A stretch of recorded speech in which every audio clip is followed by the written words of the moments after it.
Israeli army को एक बड़ा नुकसान उठाना पड़ा है। इजरायली आर्मी की तरफ से कहा गया है कि नॉर्दर्न गाज़ा में उनकी जो एंट्री हुई है, तो आज की खबर है कि 11 उनके सोल्जर्स मारे गए हैं इस लड़ाई में। हमास से उनकी लड़ाई गाज़ा में हुई है, वहाँ पर उनके 11 सोल्जर्स को अपनी जान गंवानी पड़ी है। इससे पहले अभी कुछ दिन पहले ही खबर आई थी इजरायली आर्मी की तरफ से कि तकरीबन 9 जो उनके सोल्जर्स थे वो वहाँ किसी झड़प में मारे गए थे।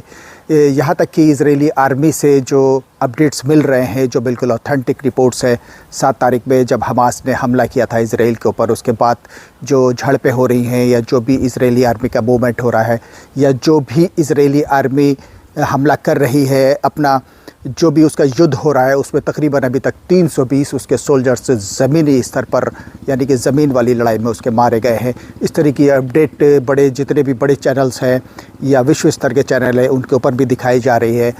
और आप देख सकते हैं कि इजरायली आर्मी को ज़मीनी स्तर से जो युद्ध उन्होंने लड़ना शुरू किया है या घुसना शुरू किया है गाज़ा के अंदर, उसमें उनको बड़ा नुकसान एक तरीके से देखा जाए तो उठाना पड़ा है। ऐसा नहीं है कि खाली उन्हीं को नुकसान उठाना पड़ा है, उधर हमास के भी एक बड़े कमांडर के मरने की खबर इजरायली आर्मी दे रही है। एक बड़ी झड़प गाज़ा, नॉर्दर्न गाज़ा के अंदर हुई है।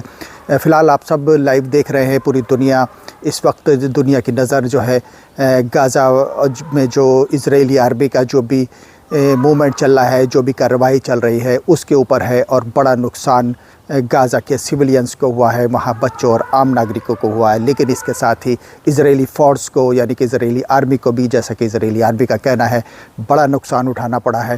पिछले 8 दिन के अंदर उनके एक बार 11 सोल्जर्स मारे गए, एक बार उनके 9 सोल्जर मारे गए और टोटल अभी तक 7 तारीख से अभी तक इजरायली आर्मी खुद बोल रही है कि 320 उसके सोल्जर्स मारे जा चुके हैं।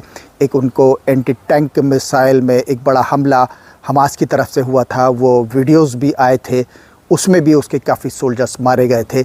अब देखना ये होगा कि तकरीबन 24 दिन इस लड़ाई को हो चुके हैं, आगे इसके क्या नतीजे सामने आने वाले हैं, कौन मुल्क शांति की बात करते हैं, कौन मुल्क जंग की बात करते हैं, ये सारी चीज़ें धीरे धीरे आपके सामने आ जाएंगी। मैं तारिक अज़ीम, द प्रिंट ऑफ अमरोहा से।